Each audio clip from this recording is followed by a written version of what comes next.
김현준이 장지현의 원투펀치 259회 2부 시작하겠습니다. 자, 맨유가 창단 첫 유로파 리그 우승을 이뤄냈습니다. 이 유로파 리그 결승전 알파신 분석을 준비를 했는데요. 네, 장 의원님이 준비해 주셨죠? 네, 어쨌든 맨체스터 유나이티드는 이 유로파 리그 결승에 완전히 올인을 하고 있었습니다.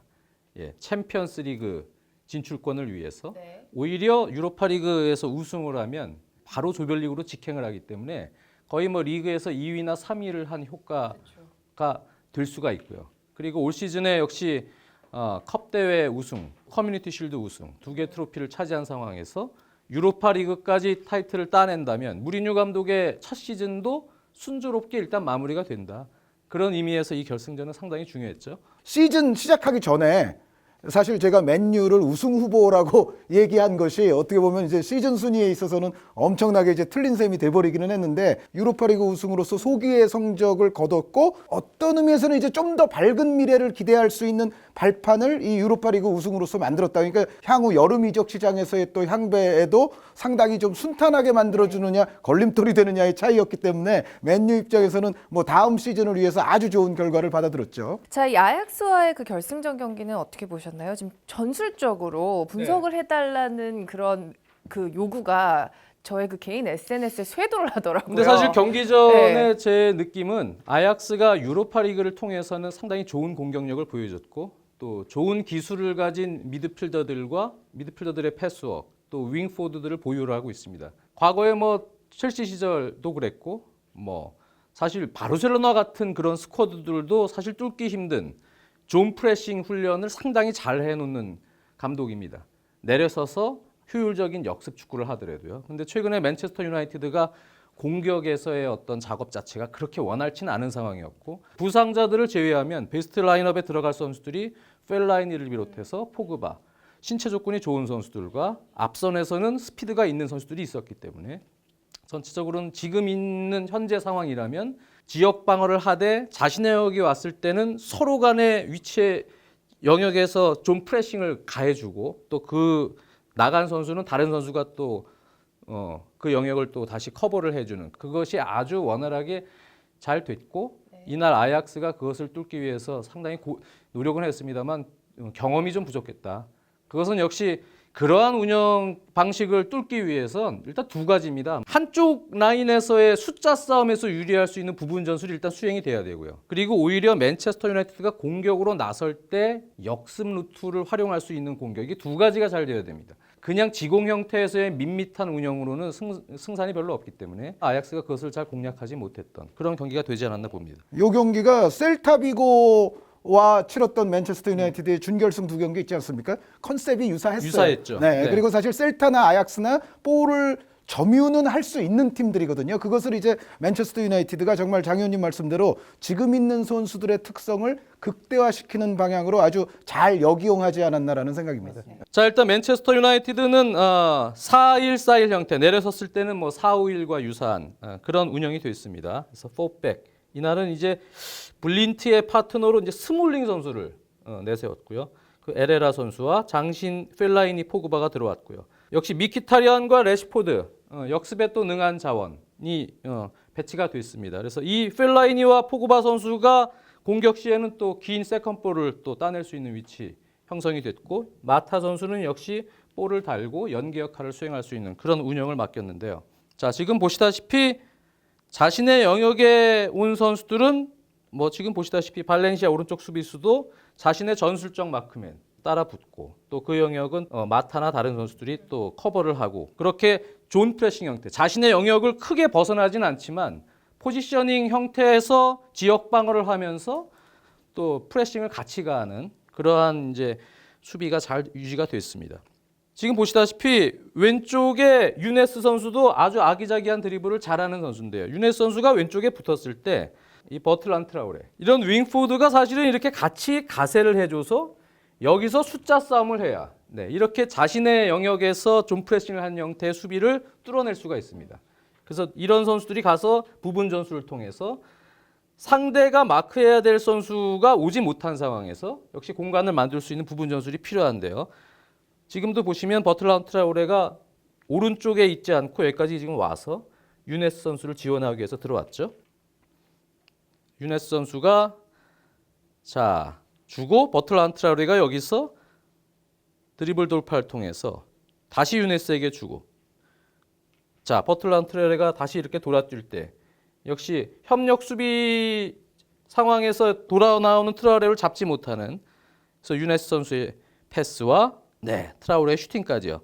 이런 공격이 사실 지공 형태에서는 이러한 수비 운영을 할 때 가장 그래도 이상적입니다. 한쪽에서 지원을 해주거나 아니면은 이제 미드필더들 중에서 공격 가담을 많이 하는 지에크 같은 선수들이 가서 지원을 해주거나 그렇게 숫자 싸움을 해서 거기서 부분 전술로 상대 존 프레싱하는 마크맨을 떨어뜨리고 부분 전술이 수행이 돼야 좁은 공간이라도 나오는데 이 장면 외에 그렇게까지 지원을 해줄 수 있는 움직임이 많이 나오질 않았어요.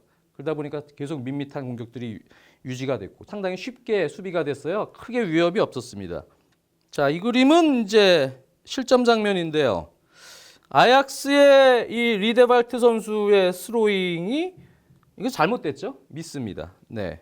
그리고 앞선에는 벌써 뭐 돌베리도 지금 올라가 있고요.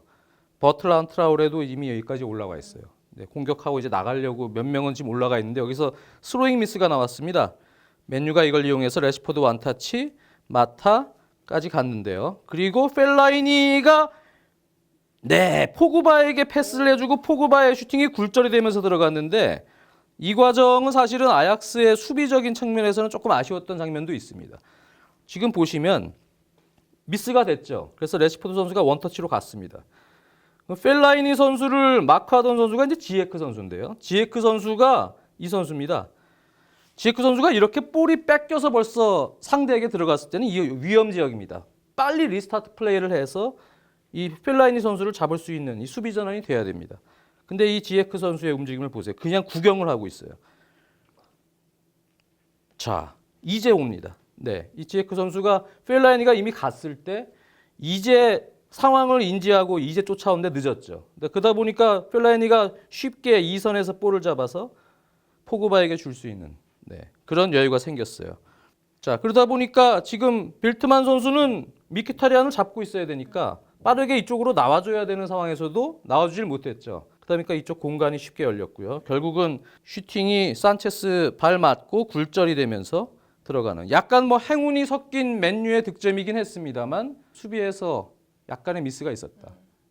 미드필더의 지원이 좀 빠르게 이루어졌어야 된다. 그런 아쉬움이 아약스에겐 있었어요. 이렇게 막으려다가 굴절샷으로 이제 들어가는 경우는 사실은 물론 행운적인 요소도 가미가 되기는 하지만은 근본적으로는 지금 장 의원님 설명처럼 수비가 전체적으로 빠른 이동을 제대로 하지 못했기 때문에 벌어지는 장면들이 많거든요. 그러니까 준비 덜 된 상태에서 늦게 오다가 굴절되면 이제 골키퍼를 오히려 속수무책으로 만들기 때문에 전체적인 이 상황 전체는 아약스 자체가 자신들에게 좀 문제가 있었다는 것을 인지를 해야 될 겁니다. 맨유는 이제 앞선에 2선 미드필더로 펠라이니와 포그바가 배치되지 않았어요. 그래서 포그바가 이렇게 내려와서 빌드업을 해주는 경우도 있지만 펠라이니는 벌써 깊숙이 들어가 있습니다. 그럼 블린트 선수가 왼발킥이 좋습니다. 웬만하면은 이제 짧은 패스를 통해서 들어가다가는 끊길 경우에 버틀란트 트라우레, 유네스 이런 선수들이 돌파력이 있기 때문에 위험한 상황을 만들 수가 있습니다. 그러니까 철저하게 긴 공격 위주로 큰 선수들을 향한 롱볼 축구를 많이 했죠. 상당히 실리적인 운영을 했던 이제 무리뉴 감독인데요. 블린트 선수 롱볼. 자, 벨트만과 펠라이니의 경합인데 세컨볼 어쨌든 따냈습니다. 버틀란트 트라우레가 세컨볼 따내고 이제 역습으로 빨리 전개되어야 됩니다. 그것이 이 경기 맨체스터 유나이티드를 공략할 수 있는 가장 좋은 찬스인데 이날 제가 봤을 때는 아약스가 다른 경기에 비해서 패스 미스가 유난히 많았어요. 그래서 제가 볼 때는 이 어린 선수들이 결승전이라는 무대에 대한 그 경험이 좀 적고 아무래도 긴장을 좀 많이 하지 않았나라는 생각까지 있었습니다. 여태까지 유로파 리그에서 평균적으로 한 것에 비하면 특히 아민 유네스 선수 쪽은 약간 이날 기대치에 좀 못 미치는. 맞습니다. 유네스 선수 쪽이라도 조금 더 살아났으면 트라우레 선수는 사실 개인적인 역량은 충분히 보여줬던 경기거든요. 그래서 유네스 선수 쪽이 좀 영향력이 적었던 것이 아약스는 다른 유로파 리그 경기에 비해서는 좀 아쉬웠다 이렇게 평가가 됩니다. 자, 그다음 장면 보면 이제 또 전반 36분인데요. 이 버틀란트 트라우레는 첼시 시절에도요. 개인 기술, 돌파 능력은 아주 탁월한 선수예요. 그런데 항상 5% 부족합니다. 마무리를 할 때 가장 좋은 과정이 10이면 이른바 약간 뭐 골든 크로스가 될 수 있는 한 7 정도 되는 과정에서 네. 패스가 나가야 될 때나 이럴 때 타이밍을 놓치고 끝까지 드리블을 하다가 무너지는 경우가 많아요. 그것 때문에 버트란드 트라우레가 첼시 시절에도 평가를 할 때 어린 유스 선수 평가할 때 그게 단점이었거든요. 근데 그런 부분들이 이날도 조금 아쉬운 부분이 있었어요. 지금도 돌파는 아주 좋아요. 야, 뭐 다 뚫어냅니다. 자, 여기까지도 좋습니다. 네. 근데 뭔가 마무리가 좀 아쉽죠. 뭔가 드리블 돌파 막 뭐까지 하는데 실질적 마지막에 소득이 떨어지는 네. 경우가 많죠. 이 트라우레도 약간 이제 그런 운영이 많은데요. 자, 지금도 보시면 센터백 산체스가 커팅을 아주 잘 해냈어요. 레시포드. 역습입니다. 자, 지금은 오히려 왼쪽 윙포드인 유네스 선수가 내려왔다가 연기 역할을 해줬죠. 그리고 역삼각형에서 이제 이쪽으로 주로 뛰는 지에크 선수. 전반전 중에 가장 좋았던 역습 기회예요. 지금 발렌시아도 다 올라가 버렸고요. 근데 유네스 선수의 패스 끈기입니다. 전체적으로 이날 아약스가 찬스가 없었던 건 아니에요. 근데 유난히 패스 미스가 많았어요. 패스를 평소에 잘하던 선수들이 패스 미스가 많으면서 스스로 좀 전체적인 리듬을 회복하지 못했다. 그런 느낌이 있고요. 전반 막판인데요. 수비수 센터백인 산체스가 여기까지 끌고 올라왔습니다. 근데 저는 이런 운영이 상당히 전반부터 더 적극적으로 이루어졌어야 된다고 보여졌습니다. 왜 그러냐면 맨체스터 유나이티드는 레시포드 전방에 한 명 놓고 센터백 2명이 잡고 있거나 측면 수비수도 사실 벨트만이나 리데발트 선수가 이렇게 왕성하게 양 윙사이드로 완전히 올라가진 않았거든요. 그렇게 본다면 항상 레시포드보다는 2명 혹은 많게는 3명까지도 숫자 확보가 되는 상황이었어요. 그런데 적극적으로 센터백이 공간이 나왔을 때 끌고 오는 횟수가 좀 적었습니다. 근데 이게 왜 필요하냐면 맨유가 완전히 숫자로 지역 방어 형태로 이제 완전히 이렇게 내려서고 있을 때는 가서 센터백 한 명이라도 가서 미드필더 숫자 한 명 잡아놓는 게 좋습니다. 그래야 다른 선수들에게 공간을 좀 많이 잡을 수 있는 그런 움직임이 있는데 산체스가 여기까지 끌고 온 건 좋았고 버트란드 트라우레에게 이제 연결이 됐죠. 자, 맨체스터 유나이티드의 존 프레싱 벌써 4명이 벌써 협력 수비로 딱 에워쌌습니다. 근데 역시 말씀드린 대로 이 장면은 상당히 좋았던 장면인데 버트란드 트라우레가 드리블을 좀 길게 하지 않고 이런 상황에서 풀려면 역시 부분 전술이 필요합니다. 특히 전방에 있는 돌베리 선수를 잘 활용했어야 되는데 이게 좋았던 장면이 막판 한 번 나왔습니다. 이 4명이 에워싸고 있는 상황에서도 원터치 주고 움직여줬습니다. 자, 그러면서 공간을 완전히 뚫어냈죠. 여기서 사실 오른발 슈팅으로 그냥 타이밍을 잡았으면 좋았는데 버트란드 트라우레가 이제 왼발잡이에요. 네, 다르미안 선수가 아주 간신히 막아낸 장면입니다만 이런 장면 한쪽으로 지원을 나가서 윙포드들끼리 유네스나 버트란드 트라우레끼리 서로 부분 전술을 하던 아니면 이 돌베리 최전방 원톱을 활용해서 이렇게 좋은 작업이 되던 그것은 이제 센터백도 또 끌고 올라와서 숫자 싸움을 할 때 이런 장면들이 나올 텐데 많이 만들질 못했습니다. 아약스가요. 결국 전반이 0대 1로 결국 아약스가 만회를 하지 못하고 이제 끝나는 흐름이 됐는데 결국은 이제 전술적인 상성 관계에서 1대1 싸움에서는 맨체스터 유나이티드의 경험이 많고 또 피지컬적으로 우수한 선수들을 제압을 하지 못했다면 전술적인 움직임으로 또 경기 운영을 스스로 풀어나갈 수 있는 게 경험이 바탕이 되어야 되는데요.